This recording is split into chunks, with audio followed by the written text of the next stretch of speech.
Hello everyone, welcome to Monday Morning Must-Knows. My name is Merlin and here are make it 5 things to pay attention to for the upcoming trading week.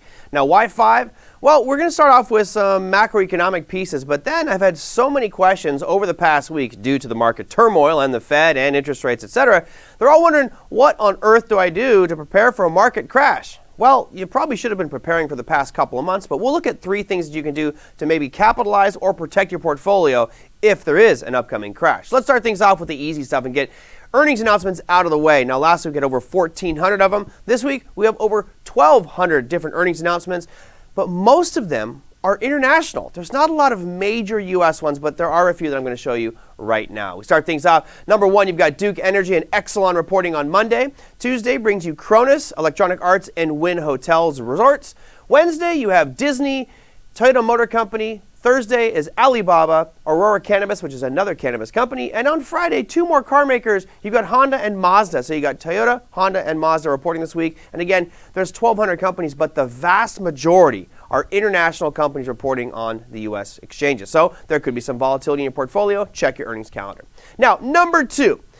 One of the major things Jerome Powell talked about at the FOMC press conference on Wednesday last week was inflation. Now, we know inflation is getting very high, but where is it going to go? You might be surprised to know, but the expectations are for a significant decline in consumer price index this upcoming week. Take a peek at this chart, because on Wednesday at 8:30 a.m. Eastern Standard Time, they report the CPI numbers, which is consumer price index. For those who don't know, that's what it costs you and I to purchase a specific basket of goods and services. Now, you notice on the hard red edge of that chart, it is spiking, right? You can see it's printing at 1.2 on that. Now, take a guess at what you think the expectation is for the reading that they're releasing on Wednesday. It's this red line right here. Now, either I missed something or I am completely oblivious to a massive drawdown in the prices of goods and services, because 0.2 is the expectation for the reading this week. Personally, I think you're going to be considerably higher than 0.2. But wait, there's more. Jump to Thursday, we now have producer price index, which is what it costs them to make that basket of goods and services. That's at 8:30 Eastern Standard Time as well. And notice it's definitely been surging on the right-hand side of your chart, and the expectations are significantly lower. They're expecting it to go from 1.4 down to 0.5. These are major pullbacks in inflation numbers. And as much as I scour these markets trying to find prices decreasing like this, I really don't see it. So it's going to be a very exciting Wednesday and Thursday as these numbers are rolled out, because if they exceed those levels or those expectations, markets could go haywire.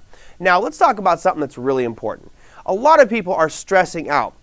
Last week, we saw huge moves up. We had a 3% up day, a 4% down day. Big volatility is back. Why? Because people are just kind of concerned as to where this market may be headed. So I thought it might be prudent to do something called 3 ways to handle a crash. Now, what I mean by handle it, look, our job as traders and as investors is to identify what the market is giving us. If the market is in a very bullish phase, we're looking to buy at demand zones and capitalize on that rally up.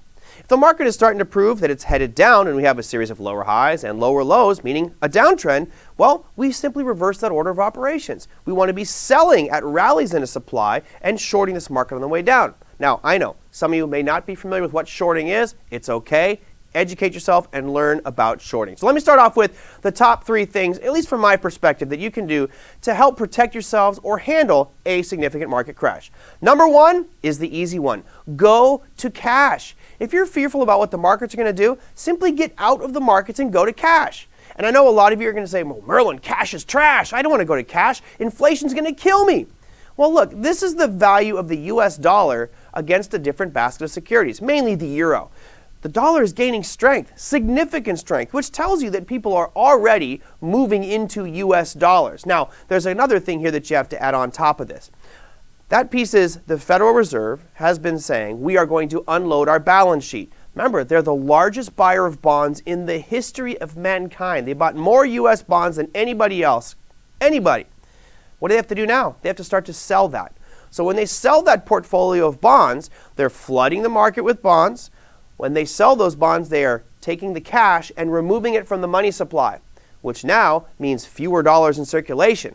And as interest rates are rising, more people are going to want to own dollars because you make more interest. So you've got decreasing supply, increasing demand. There's a very high probability that the dollar is going to go where?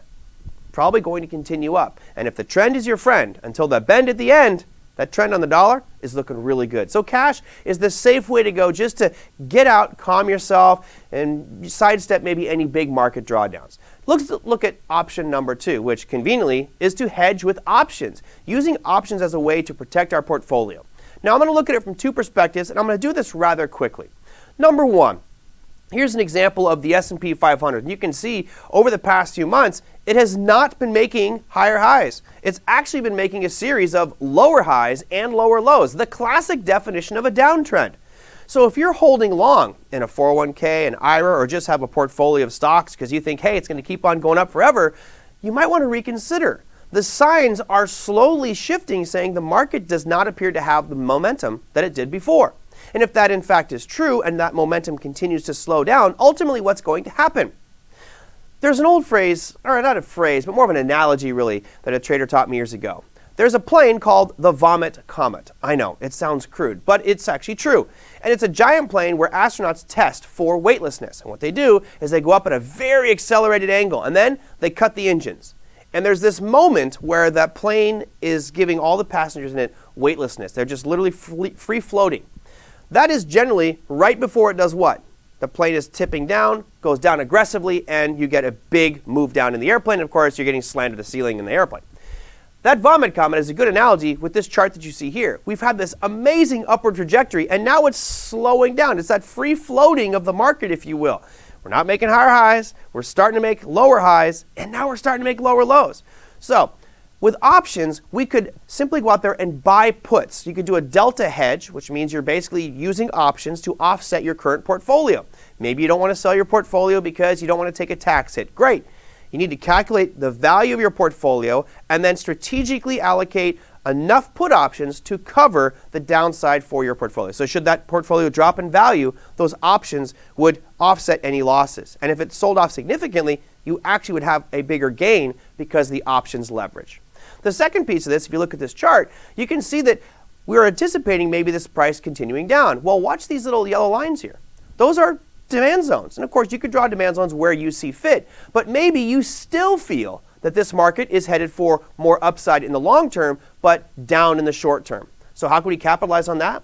Well, at those yellow levels, we could be selling put options and collecting premium, generating income streams with the expectation that price will drop to those levels, turn, and move to the upside, therefore allowing us to buy in at a lower price using options. And if price doesn't get down to those levels, we still keep the premium from the options that we sold. But right now, tremendous opportunity for short side or downside moves in the equity markets.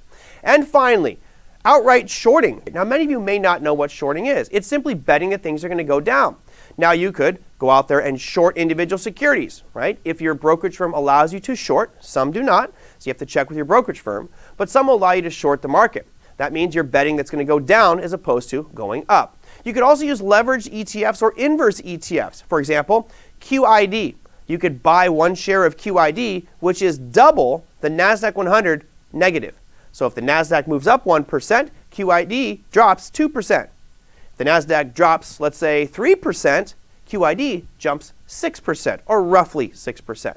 So you could be using inverse ETFs, you could be using futures, you could be using individual equities. There's a lot of ways to short this market, but that's probably the riskiest one. And if you are out there shorting the market, please make sure you understand the risks to you, get an education on how to short this market. That, my friends, is your Monday Morning Must-Knows. We'll see you next week.